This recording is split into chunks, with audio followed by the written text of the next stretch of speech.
Perkongsian saya pada malam ini berkaitan dengan dapat gaji nak buat apa.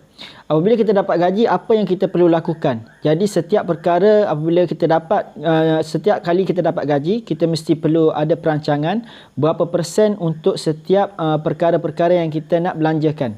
Jadi sangat penting untuk kita tengok perancangan kita, sangat penting untuk kita uruskan gaji kita dengan sebaik-baiknya supaya perbelanjaan kita pada bulan tu lebih teratur dan lebih sistematik. Assalamualaikum warahmatullahi taala wabarakatuh. Saya Muhammad Amirullah bin Muhammad Zuki, merupakan authorized dealer di bawah bimbingan Tuan Muhammad Zulkifli Syafi'i. Jadi saya merupakan anak bimbing dan anak mentor kepada Tuan Muhammad Zulkifli Syafi'i, pengarang buku Wang Emas Bertahan Ketika Gawat. Jadi alhamdulillah, tuan-tuan yang dimuliakan oleh Allah Subhanahu Wa Taala, perkongsian saya pada malam ini berkaitan apabila dapat gaji, apa yang hendak kita buat. Jadi sebelum kita dapat gaji, pertama sekali kita perlu rancang dah. Kita perlu buat perancangan sebelum kita dapat gaji. Setiap orang ni dia akan yang bekerja, insya-Allah dia akan dapat gaji. Ada yang dapat gaji 2,000, ada yang dapat 3,000, ada yang dapat gaji 4,000, malah dapat gaji 10,000 dan sehingga berbelas-belas ribu. Jadi tuan-tuan, pembahagian gaji ni sangat-sangat penting. Ini saya nak berkongsi berkaitan yang telah disarankan oleh Tuan Dr. Azizul Azli Ahmad. Jadi Dr. Azizul Azli Ahmad dia telah membuat garis panduan.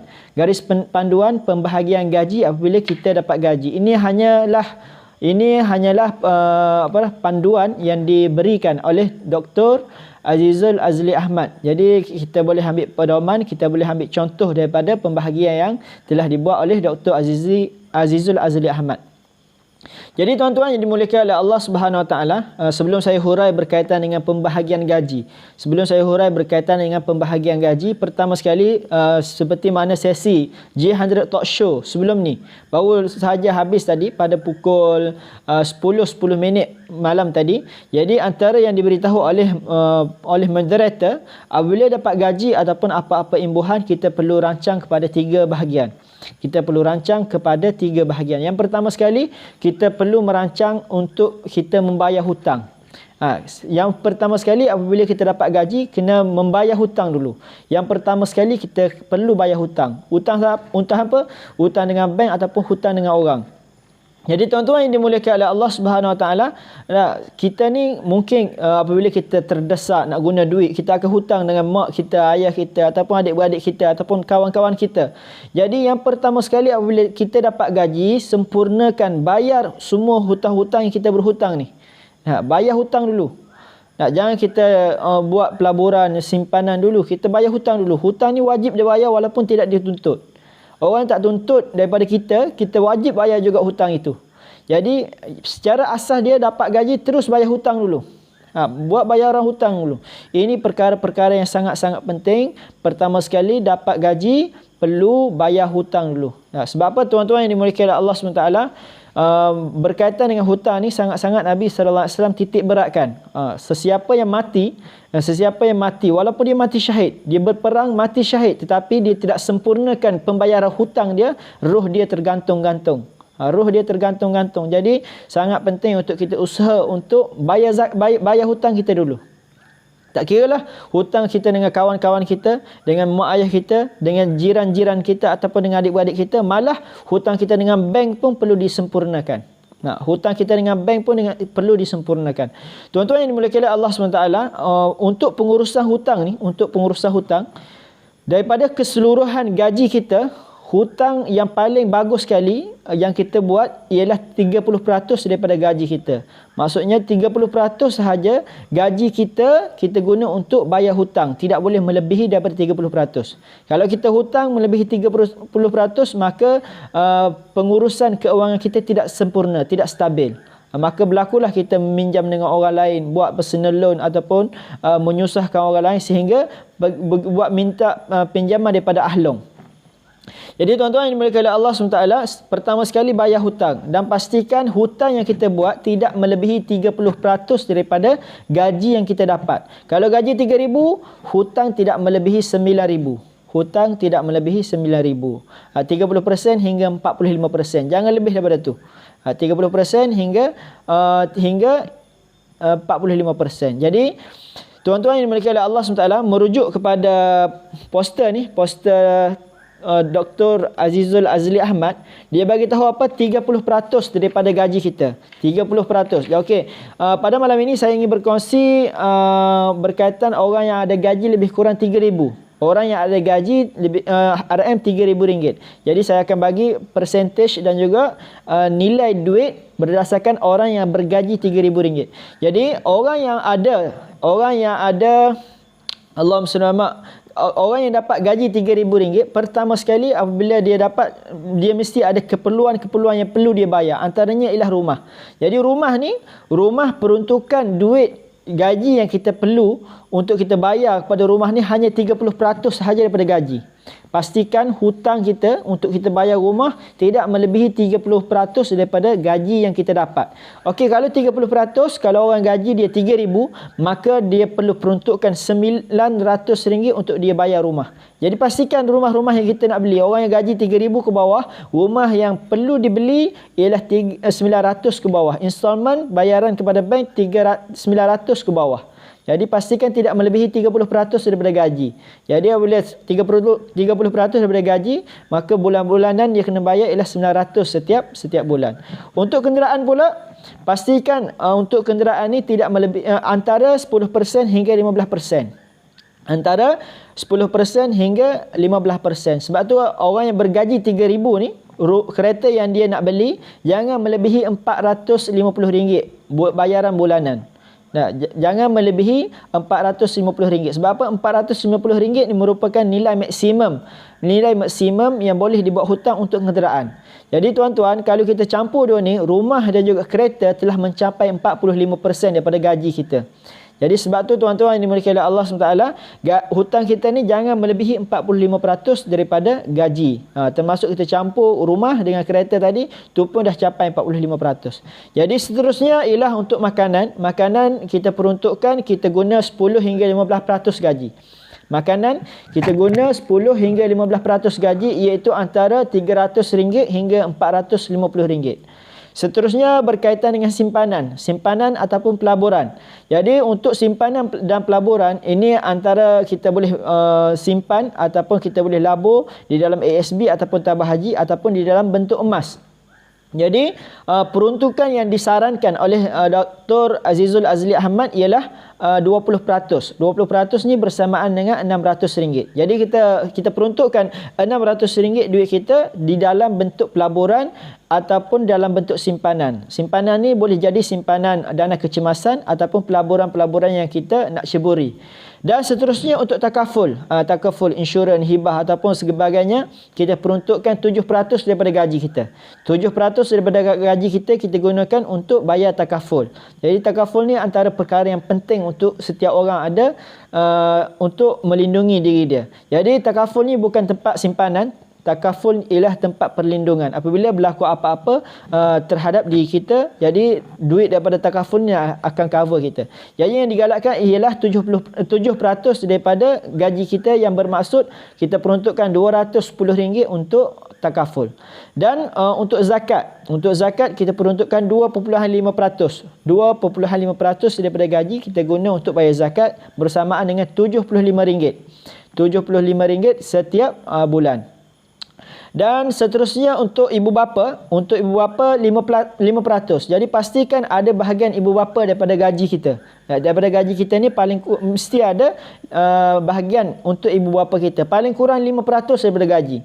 5% daripada gaji. Orang yang bergaji RM3,000, maka dia perlu peruntukkan RM150 kepada mak ataupun ayah dia. Ada mak ayah dia boleh bagi mak RM100, ayah RM50. Ni sekurang-kurangnya minimum 5% daripada gaji untuk mak ataupun ayah kita. Dan seterusnya ialah untuk kehendak keperluan kita. Setiap orang ni ada kehendak yang dia nak guna ataupun duit sampah, panggil duit sampah ni, duit yang memenuhi keinginan dia, kehendak dia. Jadi untuk kehendak ni kita boleh guna hanya 10% sahaja daripada gaji kita, iaitu RM300. Iaitu RM300. Jadi tuan-tuan yang dimiliki oleh Allah SWT, berkaitan dengan pelaburan ataupun simpanan ni, orang yang tidak ada tidak pandai untuk menguruskan duit, Dah, bila dia simpan duit, dia akan guna lagi. Simpan duit, dia akan guna duit lagi. Dia simpan duit, dia akan guna lagi duit. Jadi tuan-tuan, ramai orang boleh simpan duit. Dia boleh simpan duit. Setiap awal bulan disimpan duit. Awal bulan disimpan duit. Dapat gaji simpan duit. Dapat gaji simpan duit. Dapat gaji simpan duit. Tetapi, apa yang berlaku pada akhir bulan, dia akan korek balik duit yang dia simpan tadi. Tak, simpan sangat-sangat mudah. Tetapi, nak lekat duit simpanan tu sangat-sangat susah. Nak menyimpan senang, tapi nak lekat duit simpanan tu sangat-sangat susah. Jadi tuan-tuan yang dimuliakan oleh Allah, orang yang ada penyakit gatal tangan ni, nak sentiasa nak korek balik simpanan yang telah dibuat, tuan-tuan perlu ubah cara menyimpan. Ubah cara menyimpan, jangan simpan di dalam bentuk cash. Tukar apabila kita dah tahu keadaan diri kita, kalau ada duit lebih, bukan duit lebih, duit yang kita simpan tu kita nak guna, kita akan ambil, kita akan ambil lagi sehingga kering duit dalam bank kita. Maka untuk mengelak daripada perkara ni terus berlaku, berulang-ulang benda yang sama, simpan korek untuk mencegah, untuk membaiki perkara ini, tukar bentuk simpanan kita. Apa simpanan yang terbaik? Ubat paling mujarab dalam menangani isu ni, dalam menangani tabiat korek balik simpanan ni, ialah kita menyimpan di dalam bentuk emas. Simpan di dalam bentuk emas. Jadi emas yang saya pegang ini ialah emas 1 dinar. 1 dinar berketulinan 999. Berketulinan 999 yang dikeluarkan oleh pihak Public Gold. Jadi ini ialah emas 999. Berat dia 4.25 gram. 4.25 gram. Jadi tuan-tuan, orang yang tidak mampu ataupun ada tabiat simpan korek, jadi kena tukar cara simpan. Simpanlah di dalam bentuk emas. InsyaAllah tuan-tuan yang dimuliakan oleh Allah, ramai orang, bukan sikit, kebanyakan orang yang memulakan simpanan emas, insya-Allah simpanan dia akan bertambah, makin bertambah. Ni bukan siapa-siapa, saya sendiri pun macam tu juga. Apabila saya mula menyimpan emas, maka simpanan saya semakin hari semakin bertambah.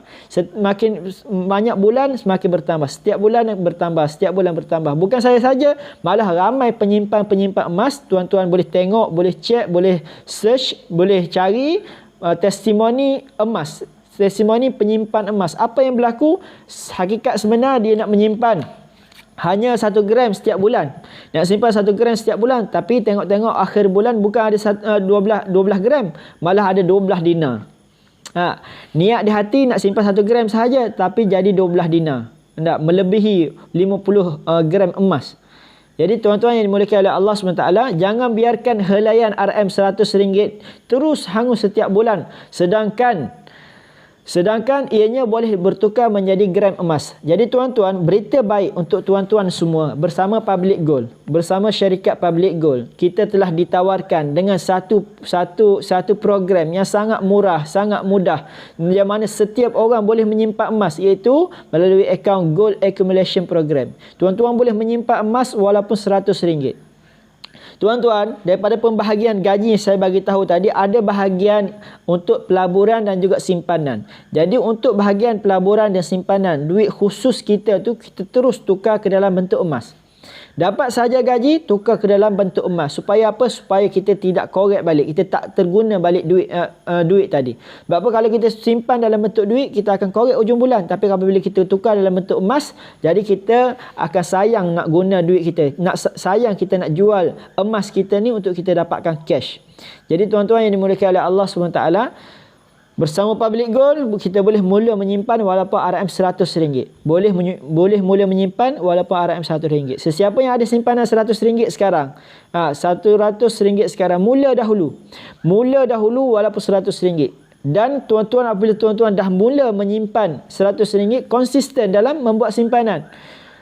Konsisten di dalam membuat simpanan. Macam mana tuan-tuan nak dapat konsisten dalam membuat simpanan emas? Pastikan tuan-tuan ada matlamat yang jelas. Apa matlamat tuan-tuan nak melalui simpanan emas tadi? Jadi ramai orang dapat capai kebebasan keuangan. Bukan dapat kebebasan hutang. Maksudnya tidak ada apa-apa hutang. Hutang diselesaikan dengan sangat-sangat cepat melalui simpanan emas. Dia simpan emas. Satu tahap emas dia tu dah cukup, dia pergi jual semua dan dia settle ke semua hutang dia. Jadi hutang yang dia berhutang untuk 20 tahun, 30 tahun, dapat settle awal. 20 tahun awal lebih boleh settle. Nah, hutang yang patut dibayar 30 tahun dapat disettle dalam masa 10 tahun sahaja. Dengan menggunakan emas.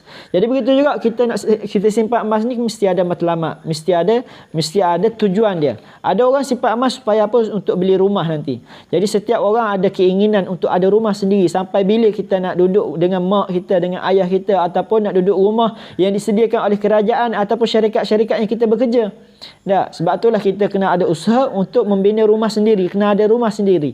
Bermula apa? Bermula daripada sekarang. Tak kira tuan-tuan umur 20 ke, umur 25 ke, umur 30 ke, mula simpanan sekarang supaya kita ada rumah kita pada umur 30 ke, 35 ke, 40 tahun ke. Pastikan kita mula menyimpan sekarang untuk kita bina rumah kita sendiri pada masa akan datang. Jadi tuan-tuan yang dirahmati Allah Ta'ala, emas ni dapat membantu kita dalam menunaikan hajat matlamat keuangan kita. Jadi tuan-tuan, untuk anak muda pun boleh mula menyimpan emas untuk dijadikan sebagai apa? Sebagai hantaran kahwin. Boleh jadi sebagai mas kahwin. Boleh simpan dinar-dinar yang saya pegang ni, boleh simpan 7 dinar, boleh gunakan 7 dinar ataupun 9 dinar ataupun 11 dinar ataupun 13 dinar untuk dijadikan hantaran perkahwinan nanti. Jadi insya-Allah tuan-tuan, daripada perkongsian saya pada malam ini, lihatlah pembahagian gaji ni boleh rujuk sini. Sangat-sangat bagus apa yang telah disarankan oleh Dr. Azizul Azli Ahmad. Dan untuk bahagian simpanan, saya galakkan tuan-tuan untuk menyimpan di dalam bentuk emas supaya tidak dikorek oleh diri sendiri, tidak dirompak oleh diri sendiri. Sebab apabila kita simpan emas, kita sayang untuk jual emas kita balik tanpa ada apa-apa sebab. Ada apa-apa sebab kita tak akan jual emas kita, kecuali kita jual emas kita ni apabila berlaku apa-apa kecemasan. Apabila berlaku apa-apa kecemasan ataupun matlamat keuangan kita telah tercapai. Jadi sekadar itu sahaja daripada saya. Sesiapa yang nak memulakan simpanan emas RM100 bersama Public Gold, tuan-tuan boleh kontak saya. Rujuk nombor telefon saya di atas, WhatsApp sahaja. Bila-bila masa saya akan bimbing tuan-tuan dengan ilmu emas. Sebab apa? Bukan emas yang mengkayakan seseorang. Bukan emas yang membina kekayaan, yang memberi kekayaan. Yang memberi kekayaan kepada kita ialah ilmu terhadap emas tadi. Ini yang diberitahu oleh Tuan Muhammad Zulkifli Syafi'i berkali-kali. Dia bagi tahu apa? Bukannya emas yang mengkayakan seseorang. Yang mengkaya seseorang ialah ilmu terhadap emas.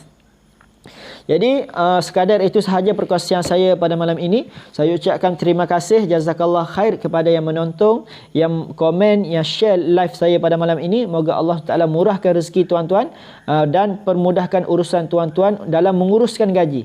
Jadi niat saya apa? Niat saya untuk saya sebarkan kebaikan. Sebab apa? Ramai sangat orang bekerja bertahun-tahun, 2 tahun, 3 tahun, 10 tahun, 20 tahun bekerja, tetapi simpanan walaupun RM1,000 pun masih belum ada lagi.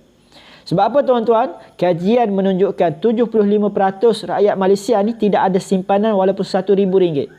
75% rakyat Malaysia tidak ada simpanan walaupun RM1,000. Jadi oleh sebab itulah tuan-tuan, apabila tuan-tuan dah mula simpan walaupun ada 1 dinar ni, sebenarnya simpanan ataupun kekayaan tuan-tuan melebihi RM1,000 dah. Jadi tuan-tuan tak termasuk dalam kalangan 75% yang tidak ada simpanan walaupun RM1,000. Jadi tuan-tuan, mulakan simpanan dahulu, buat dulu, faham kemudian. Baik, kita yang paling susah sekali ialah memulakan langkah pertama tadi. Langkah pertama sangat-sangat susah. Mulakan langkah pertama dulu, simpan dulu walaupun RM100. Simpan, insya-Allah sedikit-sedikit lama-lama akan menjadi bukit. Sekadar itu sahaja perkongsian saya pada malam ini. Assalamualaikum warahmatullahi taala wabarakatuh.